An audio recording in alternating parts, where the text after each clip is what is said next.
Assalamualaikum warahmatullahi wabarakatuh. Hai semuanya, bertemu lagi dengan saya Nurul Nur Ajijah. Kini di materi pembelajaran teks eksplanasi. Adapun pokok bahasan yang akan kita bahas di materi pembelajaran teks eksplanasi itu ada 4. Yang pertama, pengertian teks eksplanasi. Yang kedua, ciri teks eksplanasi. Yang ketiga, struktur teks eksplanasi. Dan yang keempat, kaidah kebahasaan yang ada pada teks eksplanasi. Untuk memahami teks eksplanasi, mari kita simak gambar di atas ini. Kalian pernah melihat fenomena ini? Atau pernah mendengar berita bahwa pernah ada suatu wilayah, ini salah satunya Ibu bawa contoh dari Yogyakarta, yang dimana pemandangan langitnya itu seperti ini, seperti ada jalan, tidak seperti langit pada umumnya. Setelah fenomena ini berlangsung, orang-orang atau masyarakat di sekitar sana menjadi heboh karena mereka beranggapan bahwa ini kenapa nih langit jadi seperti ini? Apa mungkin tanda-tanda akhir tahun? Enggak ya. Tanda-tanda akan adanya bencana besar atau musibah. Nah, karena asumsi orang Indonesia kalau sudah ada sesuatu yang aneh itu berarti akan ada kejadian selanjutnya. Setelah fenomena tadi yang heboh dibicarakan oleh masyarakat, akhirnya BMKG memberikan konfirmasi bahwa hal tersebut hoaks ya. Tidak ada tanda-tanda langit tersebut berkaitan dengan bencana alam. Tapi fenomena awan yang ada di gambar tadi menurut BMKG disebut dengan crepuscular-ray dan bisa dijelaskan secara ilmiah bagaimana terjadinya crepuscular-ray. Contoh selanjutnya, ini biasanya emak-emak Indonesia semuanya pada gini ya, segala dikaitkan dengan handphone. Umi, mataku sakit, bengkak kemerahan, kata anaknya. Lalu kata uminya, gara-gara main HP terus itu. Nah ternyata menurut kedokteran bukan HP atau gawai yang bikin mata bengkak dan kemerahan, tapi karena mata orang tersebut sedang terinfeksi oleh bakteri sehingga menyebabkan bengkak dan kemerahan. Jadi dua fenomena tadi bisa dijelaskan penjelasannya dengan teks eksplanasi. Misalnya tadi pernyataan BMKG mengenai crepuscular-ray, awan yang terbelah itu ya. Jadi dijelaskan di dalam teks eksplanasi kenapa bisa terjadi awan yang seperti itu dan bagaimana awan tersebut terbentuk. Itu dijelaskan di dalam teks eksplanasi. Atau fenomena yang kedua tadi ya, matanya bintitan.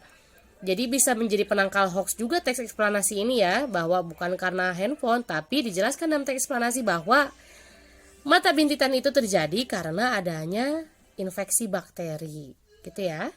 Jadi anak-anak, teks eksplanasi adalah teks yang berisi tentang proses mengapa dan bagaimana kejadian-kejadian alam, sosial, ilmu pengetahuan, budaya, dan lainnya dapat terjadi. Adapun ciri-ciri teks eksplanasi, yaitu yang pertama informasi yang dimuat berdasarkan fakta atau faktual. Yang kedua, hal yang dibahas yaitu suatu fenomena yang bersifat keilmuan atau berhubungan dengan ilmu pengetahuan seperti tadi ya, berhubungan dengan ilmu pengetahuan atau dalam kesehatan. Ada juga tadi keilmuannya mengenai klimatologi dan geofisika. Selanjutnya sifatnya bersifat informatif dan tidak berusaha memengaruhi pembaca untuk percaya terhadap hal yang dibahas. Teks ini berisi informasi sehingga tujuannya yaitu tadi bersifat informatif, hanya ingin memberitahukan tentang suatu fenomena atau kejadian. Selanjutnya fokus pada hal yang umum atau generik, bukan partisipan manusia seperti membahas tentang tsunami, banjir, gempa bumi, hujan, dan lain sebagainya.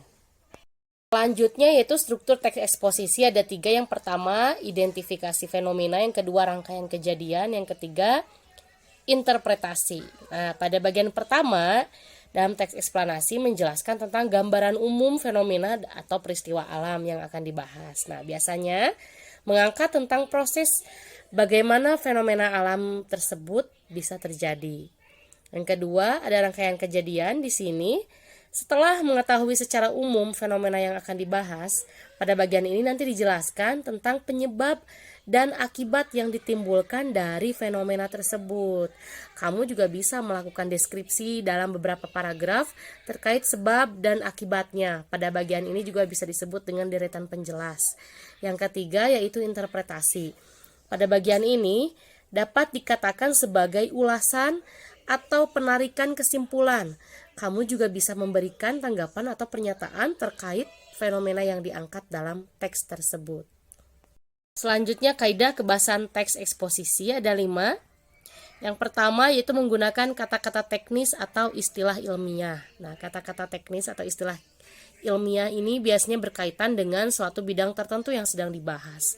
Seperti tadi, kalau dalam kesehatan, konjungtivis, pupil misalnya ya, atau generik itu berkaitan dengan kesehatan. Kalau misalnya di dalam bidang hutan, misalnya penebangan liar, hutan lindung, sektor kehutanan, dan sebagainya.